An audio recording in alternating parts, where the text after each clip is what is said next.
जी ये बताइए, ठीक है, पहले तस्वीर दिखा देते हैं। प्रधानमंत्री पहुंच चुके हैं इस वक्त संसद में और ये तस्वीर आ रही है और ये सीधी तस्वीर आप देख सकते हैं प्रधानमंत्री मोदी की इस वक्त संसद में पहुंच चुके हैं और अब से कुछ देर बाद बजट पेश होने वाला है। लेकिन अब ये वित्त मंत्री की तस्वीर।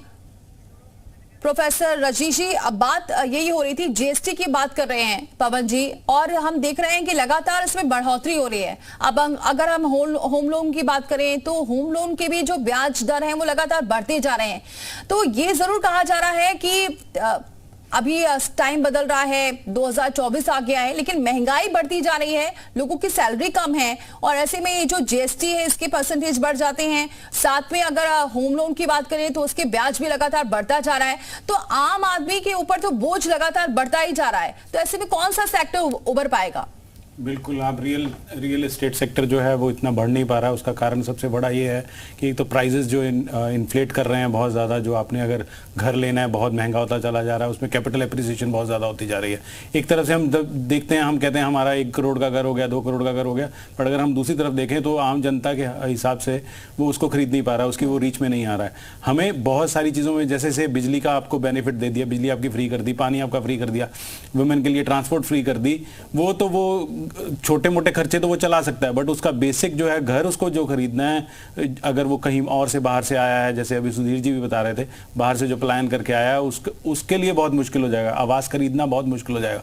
उसको आप अगर फ्री या उसको कोई डिडक्शन नहीं देंगे, या उसके जो इंटरेस्ट आप उसके ऊपर लोन जो ले रहे हैं उसके ऊपर अगर आपको डिडक्शन नहीं देंगे, तो नेचुरली वो और खरीद नहीं पाएगा और इससे जो रियल एस्टेट जो है वो ग्रोथ नहीं करेगा। अगर रियल एस्टेट ग्रोथ नहीं करेगा, अगर आप मानकर चलें, तो साथ के साथ इंफ्रास्ट्रक्चर जो बहुत बड़ा होता है, साथ में उसके इंफ्रास्ट्रक्चर बहुत बड़ा चलता है, वो भी ग्रो नहीं हो पाता है। तो ये एक बहुत बड़ी जरूरत है। सरकार सबसे बड़ी जो ये जो बिजली पानी इन पे सब्सिडी दे रही है, ज़्यादा है। अच्छा है कि अगर गवर्नमेंट घर बनाने पर या एजुकेशन के ऊपर बेनिफिट दे।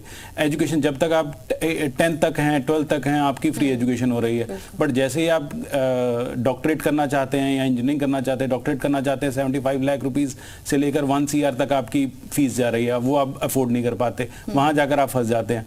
तो या फिर अगर आप इंजीनियरिंग करना चाहते हैं, अगर आप प्राइवेट सेक्टर में जाएं, गवर्नमेंट सेक्टर में मान लीजिए 10 लाख तक की फीस होगी, बट अगर आप प्राइवेट सेक्टर में जा रहे हैं तो 50 लाख रुपीस तक की फीस जा रही है। तो नेचुरली फिर आप या तो आप अपनी एजुकेशन को बढ़ा पाएंगे या घर खरीद पाएंगे, दोनों में से। अगर आपने लोन लेकर कुछ लिया है तो आपने से 25 ईयर्स की एज में से MBA कंप्लीट की या आपने इंजीनियरिंग कंप्लीट की, तो आपने 10 साल तक तो आप लोन, एजुकेशन लोन ही पे करते रह जाओगे, तो वही नहीं आप पे कर पाओगे। फिर घर कब आप खरीदोगे? घर में बहुत बड़ी चीज़ है कि उसमें सब्सिडी दे सरकार, और स्पेशली उसको जब लोन ले रहे हैं उस पर बहुत बड़ी सब्सिडी दे, तो ये बहुत इंपॉर्टेंट चीज़ है। सीमेंट के प्राइसेस कम होने चाहिए, इससे कंस्ट्रक्शन के प्राइसेस कम होने चाहिए, सो दैट कि बहुत सारे लोग इसको घर को खरीद पाएं। सर, इसी के साथ में एक और सवाल जिसलिए जोड़ूंगी क्योंकि रोजगार से जुड़ा हुआ है। आपने बोला कि जो एजुकेशन लोन में लोगों का आधी उम्र बीत जाती है। अब जो इतना खर्च करके पढ़ाई करके बच्चे आ भी रहे हैं, मान लीजिए वो MBBS कर रहे हैं या किसी भी हायर एजुकेशन को वो अडॉप्ट कर रहे हैं, पढ़ रहे हैं, उसके बाद जब रोजगार पर आते हैं तो फिर उनके पास रोजगार नहीं होता है, और रोजगार होता है तो इसी वजह से जो तमाम जॉब्स निकले हैं, चाहे छोटे उसके लिए भी इतने सारे लोगों का फॉर्म भरते हैं। तो क्या लगता है इसके लिए एक अच्छी पॉलिसी बननी चाहिए जिससे जो मान लीजिए अगर डॉक्टर है तो डॉक्टर के हिसाब से वो उस पर जाए। आप शायद मेरा कहने का मतलब समझ रहे होंगे। जी बिल्कुल, मैं इस बात पे इत्तेफाक करता हूँ आपसे।